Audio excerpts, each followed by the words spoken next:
지난 한 주간도 삶의 현장 속에서 수고 많으셨습니다. 오늘 본당에서 또 인터넷 앞에서 예배하는 귀한 여러분들에게 또 하나님의 은혜와 위로가 크게 임하시기를 기원합니다. 우리 서로 그렇게 사랑하고 축복합니다. 또 은혜 많이 받으십시오. 이렇게 인사하고 축복하겠습니다. 시작. 주님의 사랑으로 사랑합니다. 네, 축복합니다. 네. 오늘 많은 분들이 어디 가신 것 같아요. 이게 하트 모양이 많이 빈 것 같습니다. 아무튼 우리 오늘 이 시간 말씀을 통해서 저와 여러분의 가정에 주 안에서 행복을 누리고 맛보는 그런 행복한 가정 되시기를 주님의 이름으로 축원합니다. 아멘. 골로새서 3장 18절부터 21절의 말씀은 하나님께서 우리 가정에게 행복을 주시기 위해서 말씀해 놓은 말씀이다 라고 하는 거죠. 그러나 참 안타까운 것은 가정에서 그러한 행복을 경험하지 못한 사람들이 너무 많이 있습니다. 교회를 다니고 예수를 믿고 기독교를 종교로 갖고 있다 그래서 행복하면 얼마나 좋겠습니까? 근데 그렇지 않아요. 우리가 교회 다닌다, 그리고 교회 다니는 사람끼리 결혼한다 그래서 기독교 가정이다 이렇게 말할 수 없다라고 하는 사실 또한 알아야 되는 거예요. 성경적 가치관을 가지고 우리의 가정을 만들어내는 것은 성경적 가치관에 대한 새로움과 깨달음이 있고 그 성경적 가치관을 적용해야 그 성경적 가치관의 가정을 이루는 거예요. 내가 하나님의 자녀로 기독교인으로 이 세상을 살아가는 것도 마찬가지예요. 예수 믿는 사람이 빵집을 한다 그래서 그 빵집이 크리스찬 기업이면 얼마나 좋겠습니까? 기독교적인 가치관을 가지고 빵집을 경영하지 않으면 그 빵집은 교회 다니는 사람이 빵집을 경영하는 뿐이지. 종교개혁 시대 이후로 우리나라의 영적 붕의 역사가 있었던 이후로 수많은 곳곳에 제가 말씀드린 것처럼 교회가 세워지면서 우리의 삶 속에 학생들은 학교에서, 그리고 우리 직장인들은 직장에서, 그리고 사업의 현장 속에 삶의 구석구석마다 하나님의 마음을 가지고 성경적 가치관을 가지고 살아내는 자들을 통하여 이 땅이 하나님의 나라가 되고 하나님의 땅이 되어져 온 줄로 믿습니다. 가정 또한 그런 것이에요. 우리가 가정에서 그러한 행복감을 맛보지 못하는 가장 근본적인 이유는 우리 자신이 너무나도 이기적이다라고 하는 사실이에요. 이 이기적인 것은 타락한 우리 인간의 사실 강력한 본능 중에 하나입니다. 지난 시간에 우리가 말씀을 봤지만 가정의 시작, 결혼, 사랑해서 만나서 뭔가 통해서 결혼한 것 같은데 우리 자녀들은 잘 모르겠지만, 청년들도 잘 모르겠지만, 결혼하신 분들 사랑해서 결혼했는데 다 알고 다 사랑할 수 있었던가요? 그 결혼이 우리의 사랑을 지켜주는 것이 아니라, 아니 사랑이 결혼을 만들어내는 것이 아니라 결혼이라고 하는 것, 이 결혼이 주님의 미션이고 사명임을 깨닫고 그 미션과 사명을 완수할 때 우리에게 사랑을 주고 만족을 주고 행복을 준다는 사실입니다. 근데 많은 경우 사람들이 그 결혼도 나의 행복을 위해서, 나의 안정감을 위해서, 가족조차도 나의 행복을 위해 존재하는 것을, 제가 그랬던 사람이라고 말씀드렸잖아요. 주의 종이 되면서 하나님, 안정된 가정을 이루어야 됩니다. 그래야 목회를 잘할 수 있습니다. 저는 포부가 있어서 목회하는 게 아니에요. 나 같은 영혼, 이런 사람들 예수 만나서 예수 믿고 구원하기 위해서 저는 한 영혼 보고 결혼했어요. 아니 신학교 갔어요. 한 영혼, 뭐 큰 교회 하고 뭐 어디 가고 뭐 하고, 사실은 아무것도, 그냥 내 은혜 받은 그 은혜가 너무 감사해서 이 김성수 같은 이런 사람이 이 세상에 재생산, 재배출되지 않도록 이 김성수 같은 인간 한 명이라도 은혜 받고 구원받아야 된다, 이거 하나밖에 없었어요.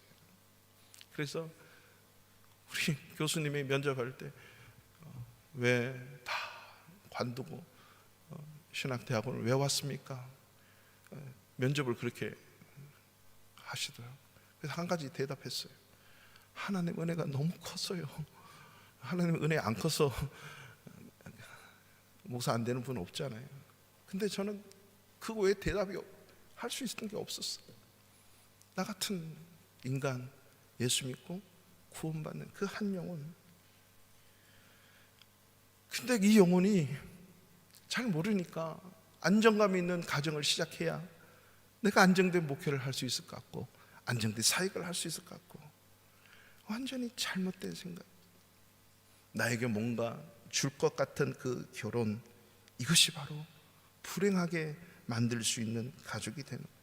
그래서요, 가장 가까운 사람이 상처를 많이 받고 주고 받고 받고 주는 관계가 돼요.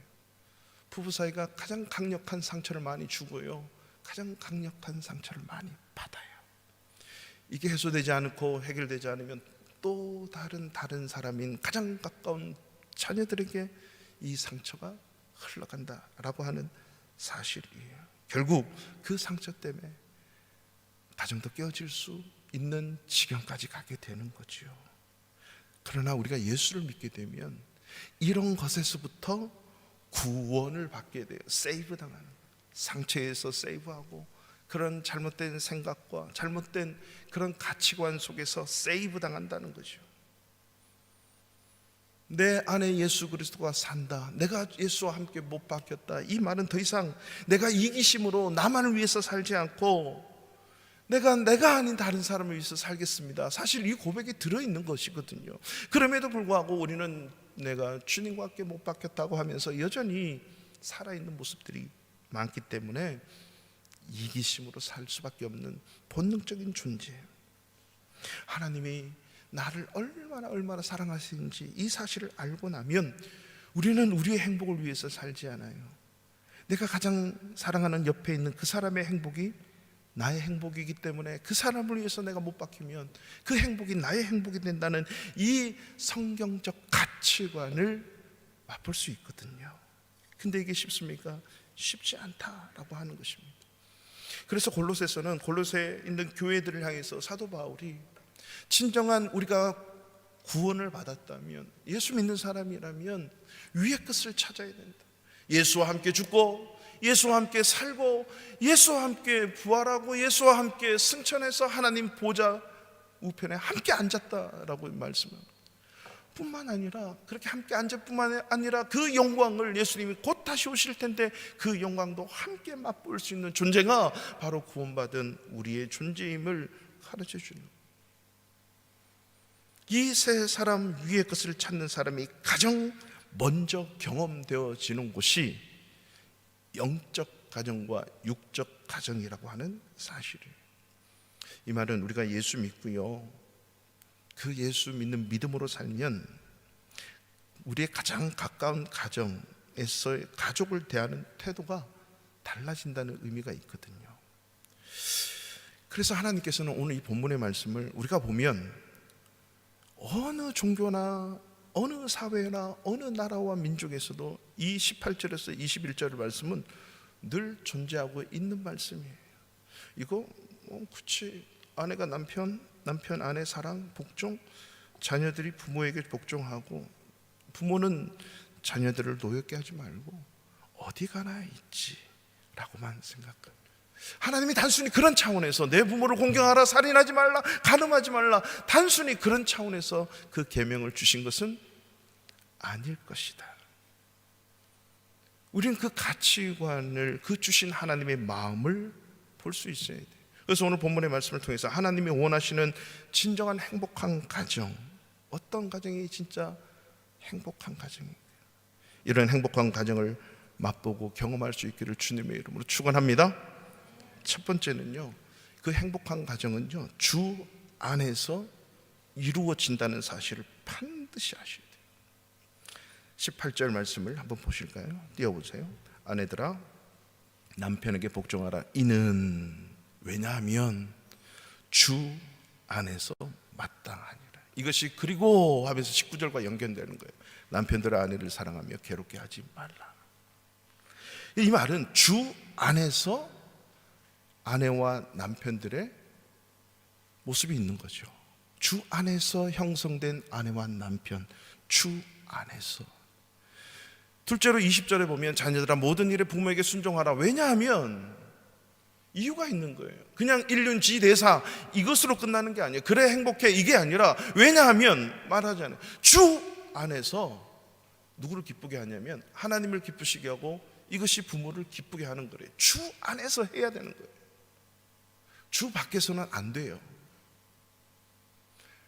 18절부터 21절까지의 핵심은요, 아내, 남편, 부모, 자녀의 어떤 행위가 아니라 주 안에서, 이 주 안에서를 벗어버리면 이 말씀은 불교도들이, 이슬람들이, 힌두교도들이 예수 안 믿는 도덕과 윤리의 가치를 가지고 살아가는 모든 인간들의 내용과 똑같습니다.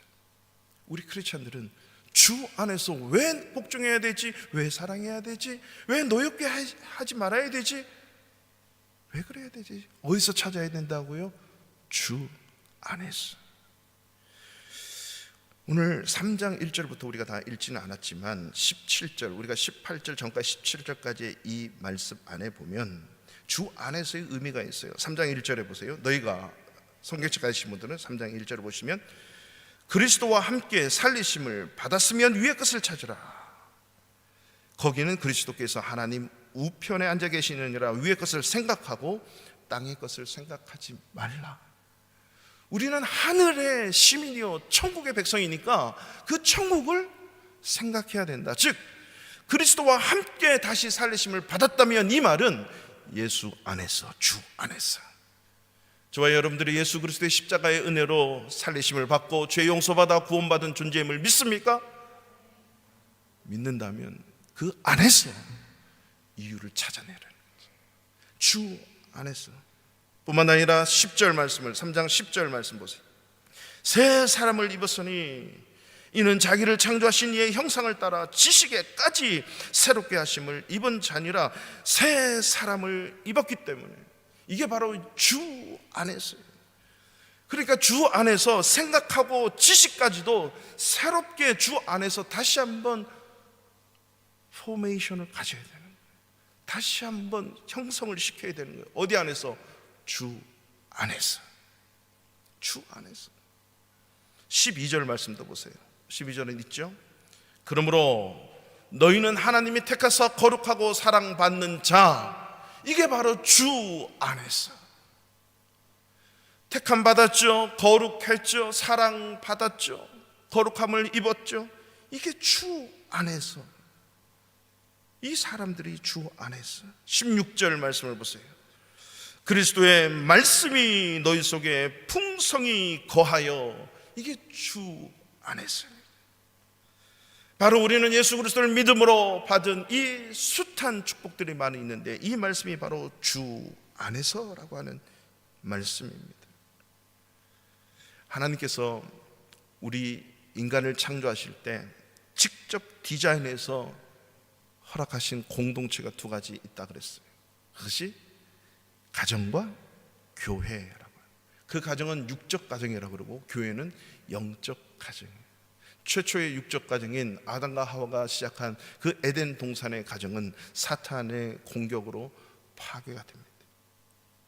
그 사탄의 공격은 그 가인이, 형님이 아우를 찔러 죽이는, 돌로 쳐 죽이는 그런 끔찍한 살인 사건까지도 갖다 주는, 가정이 거의 파괴. 하나님은 파괴되는 이 땅 위의 가정을 그냥 그렇게 돌보지 않으시고 어떻게 해서든지 하나님의 사람으로 하여금 이 하나님의 가정이 계속적으로 이어지기를 원하시는 거예요. 그래서 이스라엘 민족 공동체를 이름으로 그 속에서 예수 그리스도를 이 땅에 보내주셔서 공격받은 아담이 다시 한번 회복되기를 원하는 둘째 아담을 이 땅에 보내신 분이 바로 예수 그리스도. 그 예수 그리스도가 십자가에 돌아가심으로 인해서 진정한 가정이 무엇인지를 아니라고 가르쳐 주시는데요. 그래서 십자가에 못 박히신 그 예수님은 이 땅에 오셔서 하나님을 부르는데 여호와 하나님이라고 부르지 않고 우리 아버지, 내 아버지, 너희의 아버지, 우리 아버지, 아버지라고 부르시는 거예요. 그분이 내가 아버지께로 가면 성령을 보내리니 그 성령을 통해서 이 땅 위에 진정한 영적 가정이 뭔가, 그 영적 가정을 통해서 우리의 육신의 가정이 어떤 가정이 되어야 됨을 보여주신 것이 바로 십자가의 사건이요, 에덴 동산에 우리를 창조하신 하나님의 육적 가정이라고 하는 것. 마태복음 12장에 보면 이런 스토리가 있습니다. 예수님이 마리아와 요셉의 장남으로 혈통으로, 다윗의 혈통으로 요셉과 마리아를 통해서 이 땅에 오셨지요. 그 육신의 아들들이 있었어요.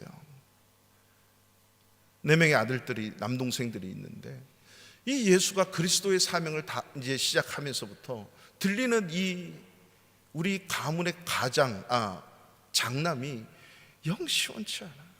미쳤다 소리 듣죠. 가는 곳마다 분란 일으키고, 그것도 대제사장부터 시작해가지고 모든 유대 관원들에게 손가락질 받고 요도 먹고, 집안에 이런 부담되고 부끄럽고 수치스러운 아이가 없는 거예요. 마리아도 참다 못했어요. 자기 아들들과 함께 이 장남을 찾으러 갑니다. 물어 어느 한 곳에 갔더니 빽빽히 모인 그 장소에서 예수님이 천국 복음을 가르치고 있거든요. 여보시오, 우리 아들이, 우리 형님이 저기 있는데 우리 가족이 왔다고 좀 알려주세요. 알겠습니다. 전하고 12 제자들까지 그 소리가 들어가서 12 제자 중에 한 사람이 선생님, 바깥에 당신 어머니와 당신들의 가족이 당신을 찾습니다 라고 말을 할 때 예수님이 뭐라고 말씀하십니까? 우리 어머니 오셨어? 조금만 기다리라고 그래. 우리 동생들까지 왜 왔지? 이래야 되는데 뭐라고 말씀하십니까? 누가 우리 어머니고 누가 내 형제냐? 하늘에 계신 내 아버지의 뜻대로 행하는 자라야 내 형제자매고 내 어머니다. 하늘에 계신 내 아버지의 뜻대로 행하는 자가 진짜 진정한 우리의 육적 가정이다. 여기서 가정의 해답을 찾으셔야 돼요. 이 땅 위의 진정한 가정의 모습은 하늘에 계신 아버지의 뜻대로 행하는 가정이 진짜 가정이에요. 그것이 진짜 아버지고 진짜 어머니고, 그래서 예수님은 자기를 보내신 그 하나님을 우리 아버지, 내 아버지, 너희들의 아버지, 우리 아버지요, 하늘에 계신 우리 아버지, 그 아버지의 뜻, 그렇게 강조를 하시는 거예요. 그렇기 때문에 우리의 이 가정, 주 안에서 행복한 가정을 이뤄내시기를 주님의 이름으로 축원합니다. 둘째로 이 행복한 가정은요, 가정 안에서 각자의 위치를 분명히 알고 그 사명을 다해야 돼요. 각자의 위치가 있어요. 자, 오늘 우리 3장 12절부터 PPT가 준비됐는데 12절부터 17절까지는 11절부터 11절까지는요, 내가 예수 믿고 내 안의 내면의 세계와 내 삶의 변화들입니다.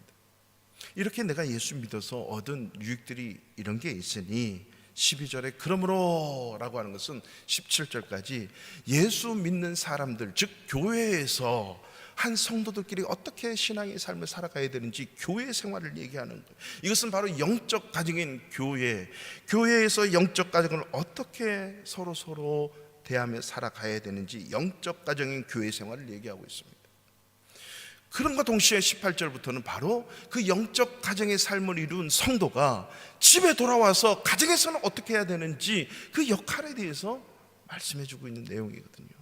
그러니까 우리가 영적으로 거듭나면, 주님 만나면 이 영적 가정이 얼마나 소중한지, 교회의 삶, 교회의 생활이 얼마나 소중한지. 그래서 12절에 너희는 하나님의 택하사 거룩하고 사랑받는 자처럼 긍휼, 자비, 겸손, 온유, 오래 참음으로 옷을 입고 서로 불만이 있거든 용납하고 피차 용서하는데 주님께서 너희를 용서하신 것이 용서하고 이 모든 것 위에 아가페를 더하고 평강의, 그리스도의 평강이 마음을 주장하게 하고 그리스도의 말씀이 가서 움직이도록 하는 것, 이게 교회 생활이잖아요. 세상의 어떤 논리와 이론이 교회를 움직이지 않아요. 그리스도의 말씀이 겸손, 사랑, 온유, 피차, 용서, 사랑, 감사, 예배, 찬양, 이게 교회 생활의 전부예요. 이게 영적 가정 생활의 삶을 가진 자들이 맨 먼저 만나는 육적인 삶이 뭡니까? 가족이에요. 가족. 이게 18절에서부터 우리에게 주신 거다라고 하는 거죠. 영적 가정의 삶을 통해서 육적 가정이 온전하게 세워진다는 사실을 잊지 마시기 바랍니다. 영적 가정의 삶을 통하여 우리의 육적 가정이 흘러 들어오는 모습이 있다. 우리의 이 영혼이 떠나면 이 육체는 시체라 그러지 사람이라 그러지 않아요. 옆 사람 한번 보세요. 갑자기 살아있는데 그 사람이 갑자기 죽었다 이렇게 생각해 보세요. 그럼 그 사람이 사람이에요? 아니에요. 뭐라 그러죠? 죽었다, 시체다 이렇게 얘기하는. 영혼이 떠나면, 그래서 성경은 끊임없이 네 영혼이 잘됨 같이 범사가 잘 되고 육체의 강건함을 얘기하고 있습니다. 이 하나님의 주신 이 영혼이 얼마나 소중한지, 이 영혼이 우선순위로 하나님 앞에 붙들려 있어야 돼요. 그렇기 때문에 여러분, 교회 같은 가정, 가정 같은 교회라고 하는 이 의미는 우리에게 육적 가정과 영적 가정이 얼마나 소중한지, 그리고 우리의 육신의 가정은 반드시 이 3장 12절부터 17절까지의 영적 가정인 교회의 모습을 통해서 육적 가정의 풍성한 행복의 모습이 있음을 성경은 우리에게 말해주고 싶은 거예요. 그래서 주 안에서라고 하는 것은 3장 1절부터 17절까지 이 모든 내용이 그 주 안에서 맺어지는 남편과 아내, 부모와 자녀를 말씀하고 있다라고 하는 사실입니다. 가정은 행복한데 교회하면 행복하지가 않아. 뭔가 영적으로 잘못되어 있어. 교회하면 행복한데 가정 가면 행복하지가 않아. 뭔가 영적으로 잘못되어 있는. 교회에서 행복하고, 가정에서 행복하고, 가정에서 행복하고, 교회에서 행복하고, 직장에서 행복하고, 이제는 직장에서, 나라에서 우리의 이 구원받는 육신의 몸이 어디를 가든지 그리스도로 새 사람을 입은 이 사람이 학교에 가든 직장에 가든 사회 현장 가든 그 어느 땅에 가든지 행복할 수 있는 것은 바로 주 안에서 이루어지는 삶이기 때문입니다. 각자의 가정의 역할이 있는데 내 위치가 어디인가, 이 위치를 향해 가라는 거죠. 사도 요한이 요한 1서에서 그런 말씀의 편지를 교회에다가 얘기합니다. 요한 1서 2장 12절부터 보면요, 이 편지를 받는 수신자들에게 뭐라고 얘기했냐면, 자녀들아, 아이들아, 청년들아, 아비들아, 이렇게 얘기를 하는 거예요. 이 말은 교회 안에 아비의 역할을 하는 사람들이 있어요. 아비들아, 어미들아. 청년의 역할을 하는 사람이 있어요. 청년들아. 아이의 역할을 하는 사람이 있어요. 이 아이는 깐난하게 이런 얘기가 아니고 파이디오니아라고 하는 아이들이에요. 중고등 이 사춘기 시절을 보내는 이 어린 아이까지. 자녀들아 라고 하는 것은 우리가 아이 딱 낳으면 자녀잖아요. 내 자녀. 아이 낳는 그 순간까지, 아니 그 순간부터 자녀예요. 우리가 예수 믿는 오늘 이 시간에 나는 예수 그리스도를 내 인생의 주님으로 고백합니다, 나를 위해 십자가에 돌아가신 그 구속의 주님을 고백하면 그 순간부터 하나님의 자녀입니다. 믿습니까? 자녀들아. 그 자녀가 성숙해져서 좀 신앙생활과 성장과 성숙이 있을 때 아이들아, 그리고 좀 더 성숙하면 청년들아, 더 성숙하면 영적 자녀를 재생산해낼 수 있으면 아비들아, 어미들아. 저와 여러분들, 우리 바르샤바 한교회 모든 성도님들은 바로 이 영적 어미, 영적 아비의 역할들을 감당해낼 수 있는 저와 여러분 되시기를 주님의 이름으로 축원합니다. 영적 아비의 역할이 다 있단 말이죠.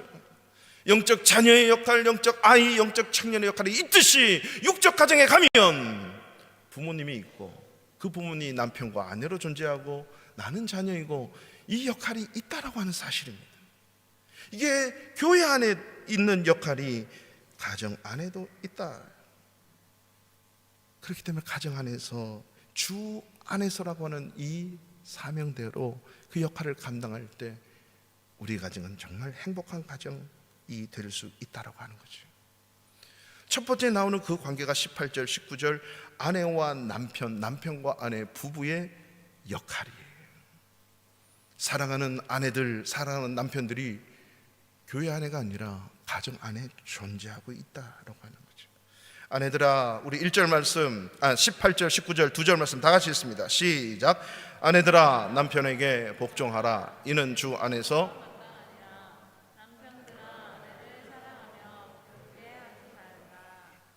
아멘. 아내들아 남편들아, 남편에게 우리가 복종하라.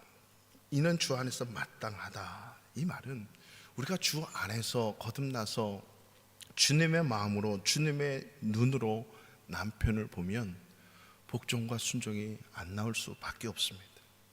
에베소서에서는 뭐라 그러냐면요, 남편에게 순종하는데 주께 하듯이 순종하는 거예요. 하나님께 하듯이 남편에게 순종하는 거예요. 자, 이 말은요, 시대에 따라서 상당히 사실 논란이 많이 있습니다. 요즘 시대는 더 그렇죠. 아마 지금 여자분들 중에서도 이 말을 듣는 순간 마음이 다쳐버린 분이 있을 거예요.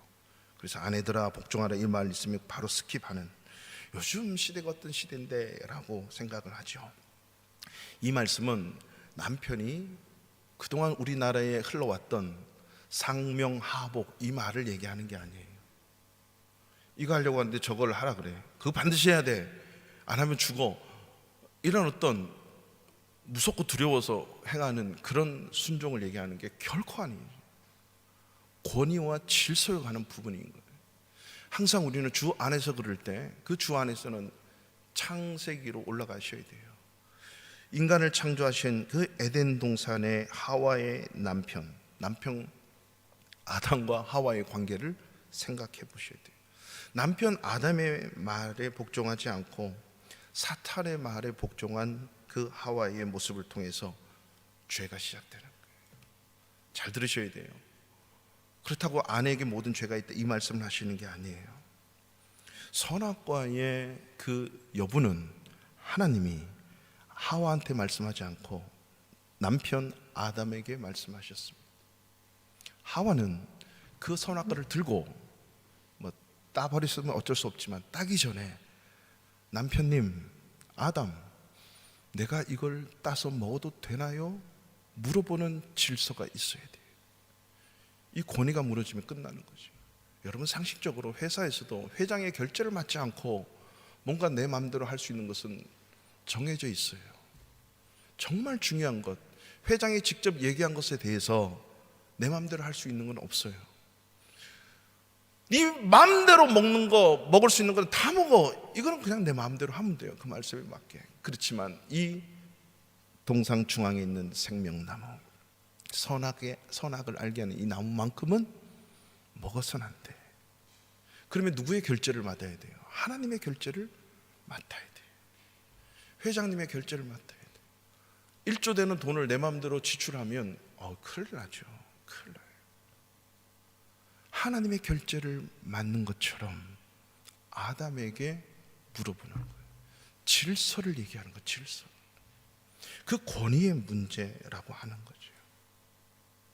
뿐만 아니라 이 권위의 문제 앞에서 우리는 예수를 믿고 타락된 이 에덴 동산의 죄가 용서함을 받아서 회복이 되는 그런 은혜를 입은 자예요. 그렇다면 이 타락한 죄인인 이 아담은 하나님께서 나를 얼마나 사랑하시고 나를 존귀하게 여기시는지 아내라고 하는 이 아내의 순종을 통해서 그걸 깨닫게 되는 거예요. 아내의 순종을 통해서 하나님이 나를 용서하셨구나를 알게 되는 거예요. 그러니까 아내들이 예수 안에서 남편을 바라볼 때 나를 구원하시고 우리 가정을 회복시킨, 우리의 죄를 용서하신 그 예수님의 눈으로 남편을 보게 되면 하나님께 순종하고 예수님께 순종하는 모습으로 하나님의 권위를 인정하듯이 그분을, 남편을 인정하게 되는 거예요. 자, 복종, 순종 이런 말 안에는요, praise라고 하는 영어 단어에서 칭찬하고 인정하는 의미가 담겨져 있어요. 하나님께서 이 세상을 창조하실 때 이 백성은 내가 나를 위하여 지었나니 나의 찬송을 부르게 한다. 이 말은 이 땅에 존재하는 모든 것들이 하나님이 창조하신 목적은 하나님을 프레이즈하기 위해서 지었대요. 그러면 그 하나님의 권위 앞에 그분을 높이고 그분을 프레이즈하고 노래하는 이것은 우리가 마땅히 해야 될 사명이에요.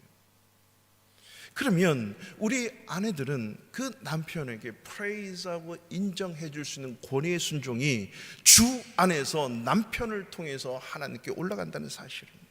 이것을 하나님이 인정해 놓으신 방법이다라고 하는 거예요. 어떤 분이요, 우리 여러분 성도님들께서, 특히 우리 여성도님, 우리 자매들이 우리 목사님은 정말 칭찬을 한단 말이죠. 여러 가지 칭찬을 막 해요. 좋은 남편이고 뭐 좋은 아빠, 이렇게 칭찬을 하면 듣는 말은 제가 기쁜데요, 제가 그런 생각을 해요. 아유, 나를 알면 그런 소리 못 하실 거예요. 제 마음, 제 실상을 알면 그러지 못할 거예요. 왜냐하면 저를 다 아는 게 아니니까. 근데 어느 날 아내가 저에게 막 칭찬을 쏟아내요. 그 칭찬을 하면 저는 어떨까요? 막 기분이 날아가요. 너무 황홀해요. 너무 황송무지하죠. 와, 나를 이렇게 귀하게 여기는구나. 아내를 더 사랑해야지. 이게 내 마음속에 있고 더 열심히 헌신적으로 하게 돼요. 프레이즈하는 거예요. 남편을 인정하고 남편의 권위를, 남편이 잘하고 못했고 참 잘했어요, 참 못했어요, 이게 아니라 그 말에, 아니 그 위치에 인정하는 거죠. 프레이즈하는 거예요. 뭔 일 있으면 남편과 상의하는 거죠. 남편에게 물어보는 거죠. 이게 남편을 인정하고 남편을 존중하게 되는 거죠. 이게 주 안에서 그 질서와 권위를 회복하는 거예요. 이게 하나님께 순종하는 것이래요.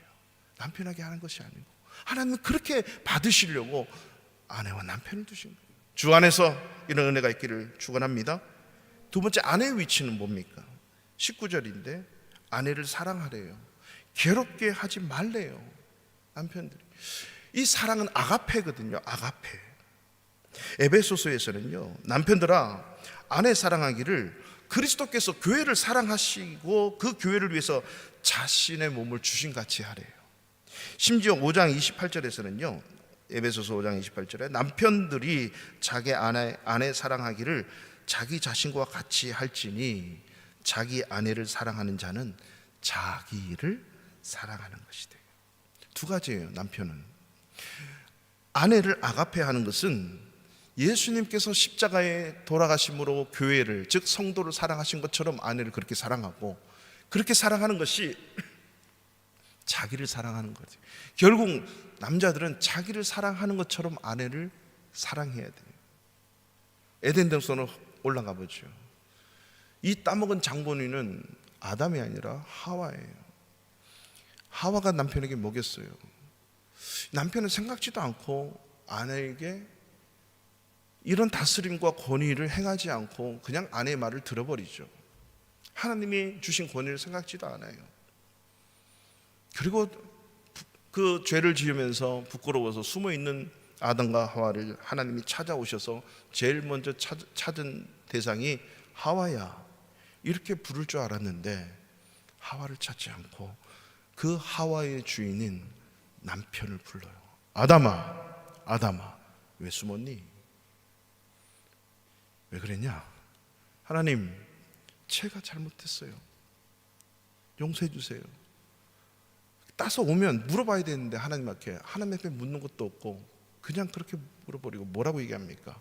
당신이 주신 저 여자 때문에, 아내의 죄와 허물과 잘못을 저 여자 때문에 그랬다는 거예요. 남편들의 사랑하는 모습은 아내들의 실수, 부족함, 연약함, 심지어 죄까지도 남편의 죄인 것을 알고 껴안아야 돼요. 그리고 아무 말 없이 조롱당하고 희롱당하고 침뱉음당하고 수치를 당하더라도 십자가에 못 박혀 죽어야 돼요. 이게 남편의 사랑입니다. 아내의 하와의 잘못을 두고 하나님, 제가 잘못했어요. 하나님이 주신 이 여인의 제가 잘못했거든요.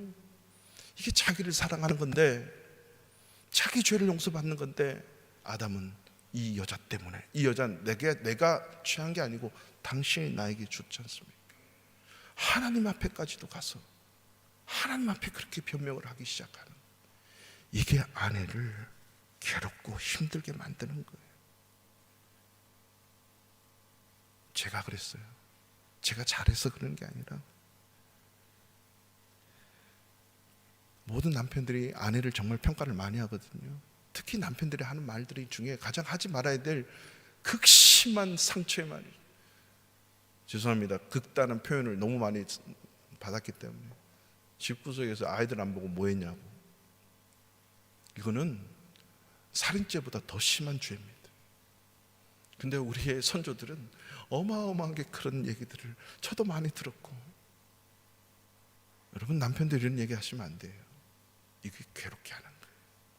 괴롭게 하는 거예요. 모든 남편들이 아내를 비교하고 평가하고 핀잔하고 정죄하고 비난하고, 아내에 설 자리가 없어요. 제가 집에 들어오면, 제가 신혼 때는 그랬어요. 아내가 저밖에 없잖아요. 아무도 모르는 집안에 결혼 시집 와가지고 저밖에 뭐, 여보 오늘은 이렇고 저러죠. 새벽 4시에 나가는 사람이 밤 10시 12시 돼서 들어와 보세요. 뭐 하는 사람이에요. 제가 일주일에 뭐 하루 이틀 빼고 다 그래요. 그러면 아내는 저만 기다려요. 여보 이건 이렇고 저건 저렇고 얘기를 쭉 하면, 당신이 잘못했네 그러고 자는 거예요. 죽일 놈이지. 당신이 잘못했네. 공감해주고 들어주고 동감해주고 공감해주고, 아니야 당신 잘못한 게 아니야, 잘했어, 걱정하지 마, 내가 책임질게. 이게 괴롭게 하는 게 아니에요. 아니, 이게 괴롭게 하는 게 아니고 아내를 사랑하는. 너 왜 죄졌어? 너 왜 도망가고 나를 저주했지? 얼마나 더러운지 알아 너를? 이렇게 예수님이 말하신 적이 한 번도 없어요. 나도 너를 정죄하지 아니하노니 가서 다시는 죄짓지 마라. 여보 아니야, 그렇게 할 수 있지, 잘했어, 이런 말 한마디를 못하는 남성들이에요. 이게요, 우리 남성들이 잘못해서 그런 게 아니에요. 그렇게 우리도 받아왔어요. 이 남편들은 이게 이래서 아내들을 괴롭게 만드는 거거든요. 이게 아내에게 무심하는 거예요. 남편들이요, 우리 아내가 어디가 아픈지, 우리 아내의 마음의 상처가 뭔지 아십니까? 우리 남편들, 아내들이 언제부터 기쁨을 잃어버렸는지 아세요? 아내가 정말 하고 싶은 일이 뭔지 아십니까? 이 바로 제가 묻는 질문 바로 대답이 쭉쭉 안 나오면 저요, 아내를 괴롭게 하는 거예요. 이게 모질게 하는 거예요. 사랑은 디테일해야 돼요. 디테일. 뭐 먹었냐, 뭐 입었냐, 뭐 했냐, 이게 사랑 아니에요? 사랑은 관계에서만 일어나는 일이에요.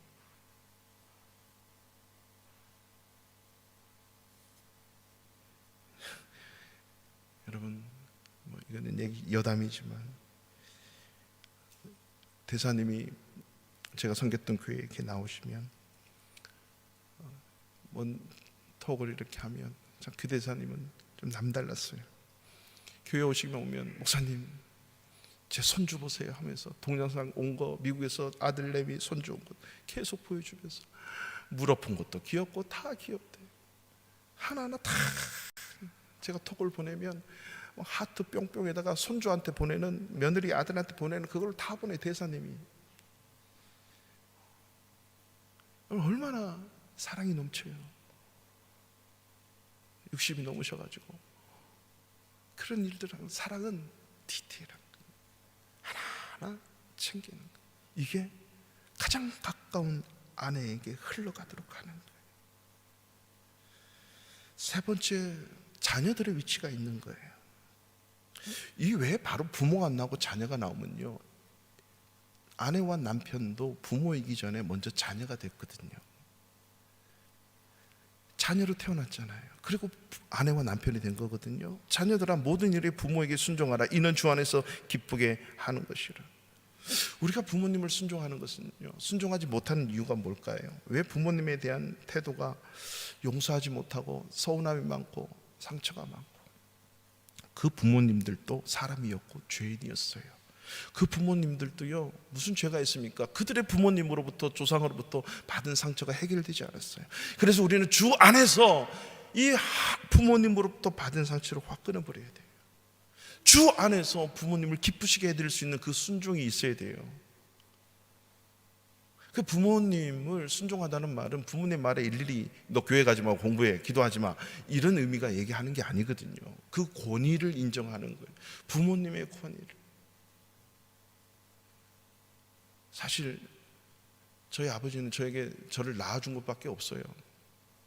그러니까 제 안에는 아버지에 대한 증오가 이루 말할 수 없이, 뭐 안 되면 다 아버지 탓이에요.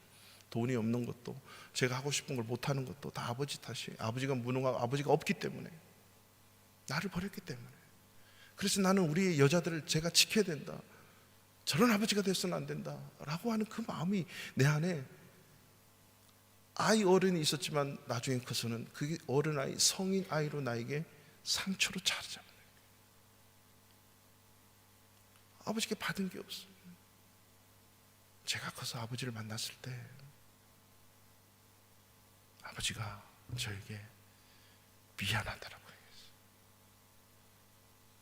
그래서 제가 아버지에게, 아버지, 제가 다 용서합니다. 아버지 왜 그러셨는지 제가 알아요. 걱정하지 마세요. 우리 이제 예수 믿고 행복한 가정을 이루어야 돼요. 저 때에서 모든 걸 다 끊어버려야 됩니다. 죄악의 요소들, 죄의 끝들 다 주 안에서 끊어버려요. 제가 아버지 사랑합니다. 제가 아버지 용서합니다. 그리고 제가 신학교를 간 거예요.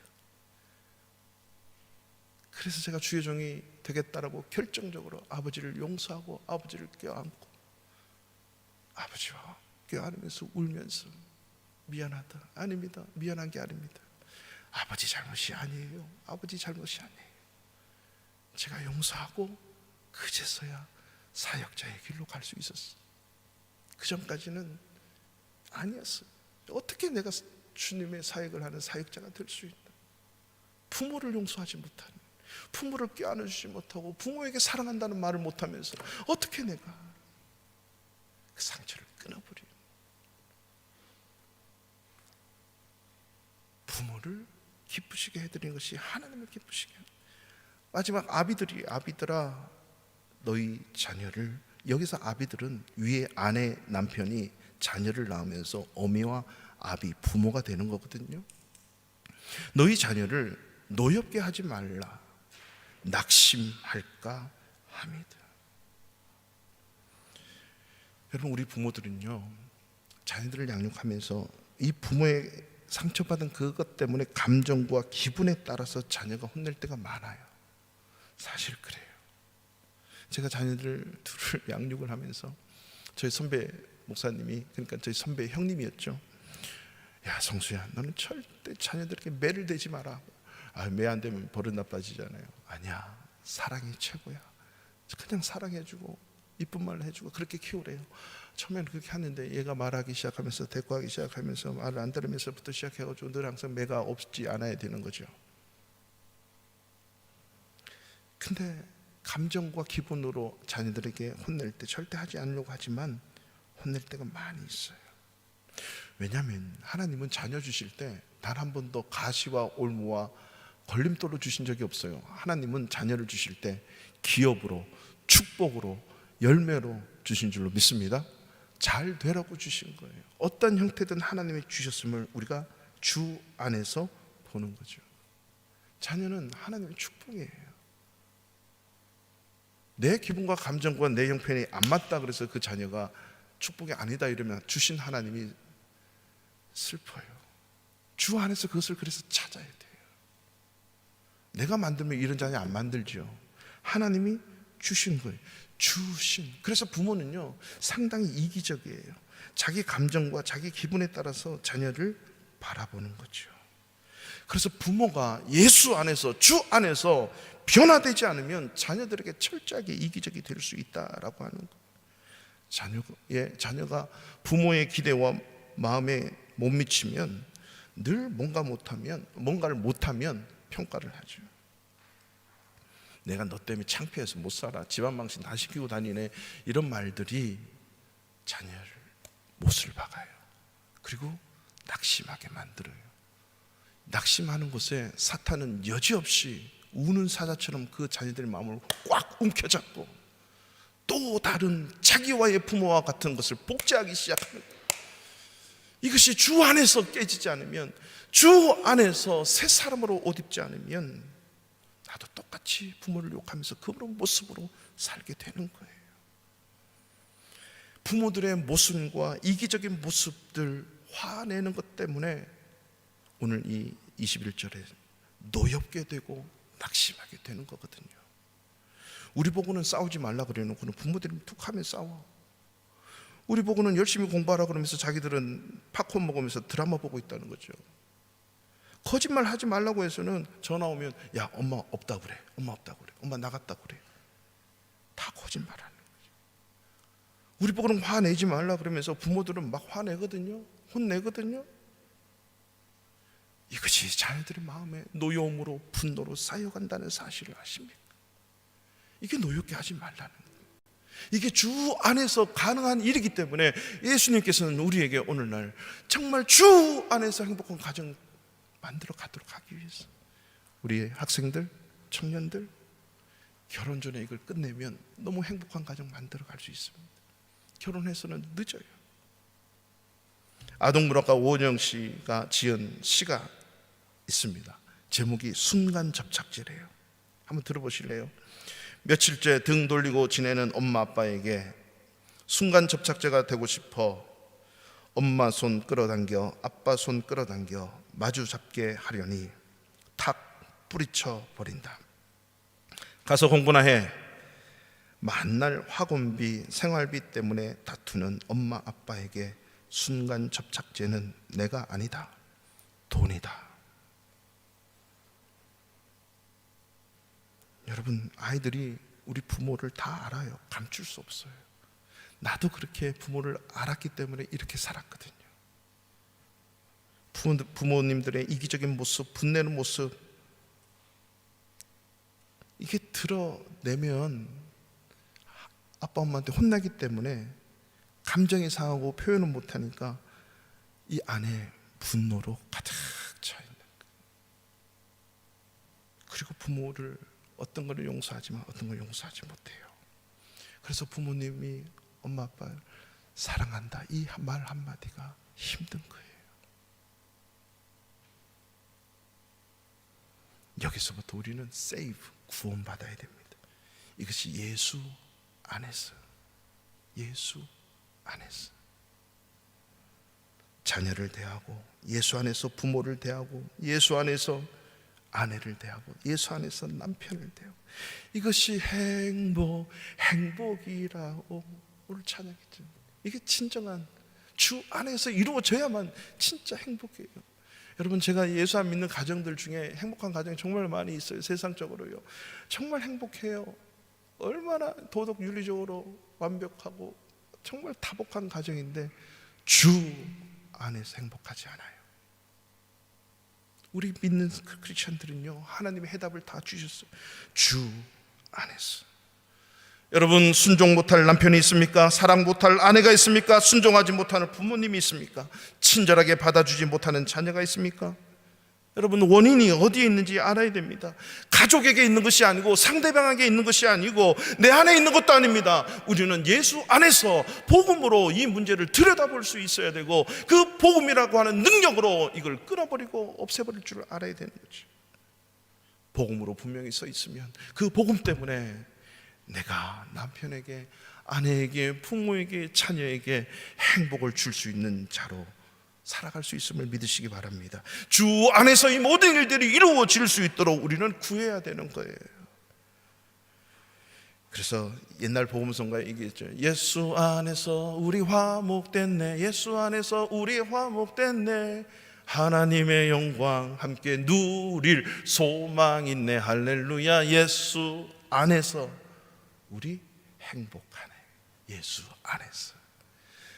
요한복음 15장 7절 말씀 읽고 마칩니다. 너희가 내 안에 거하고 내 말이 너희 안에 거하면 무엇이든지 원하는 대로 구하라, 그리하면 이루리라. 할렐루야. 무엇이든지 원하는 대로 구하라, 이루겠다. 여기서 무엇인지 원하는 대로 구해 보셨습니까? 왜 이루어지지 않죠? 점검을 해야 돼요. 내가 주 안에 있고 주의 말씀이 내 안에 있는지, 우리가 주 안에 있는지 점검하면 우리 모든 것을 이룰 수 있습니다. 믿습니까? 주님이 그저 그렇게 허튼 말로 이 말씀을 오늘날 이 시대에 살아가는 저와 여러분께 주시지 않는다는 거죠. 분명히 너희가 내 안에, 내 말이 너희 안에 거하면, 우리가 예수 안에 있으면 진정한 행복한 가정이 될 수 있음을 믿으십시오. 그래서 여러분 그렇게 구하십시오. 하나님, 제가 잘못했습니다. 자녀에게 미안하다고, 남편에게 미안하다고, 아내에게 미안하다고, 부모님에게 미안하다고, 그리고 사랑한다고. 여러분 이러기 위해서 하나님의 임재를 구하셔야 돼요. 하나님, 다시 한번 에덴 동산에서 무너져버린 그 하나님을 외면해버린 우리의 모습을 제거하시고 다시 한번 내 안에 임재하시고 내 안에 들어오십시오. 주님 오늘 이 시간 내 안에, 우리 가정 가운데, 우리의 남편, 아내, 부모, 자녀 가운데 임하게 해달라는 그런 간절함이 있어야 될 줄로 믿습니다. 이 시간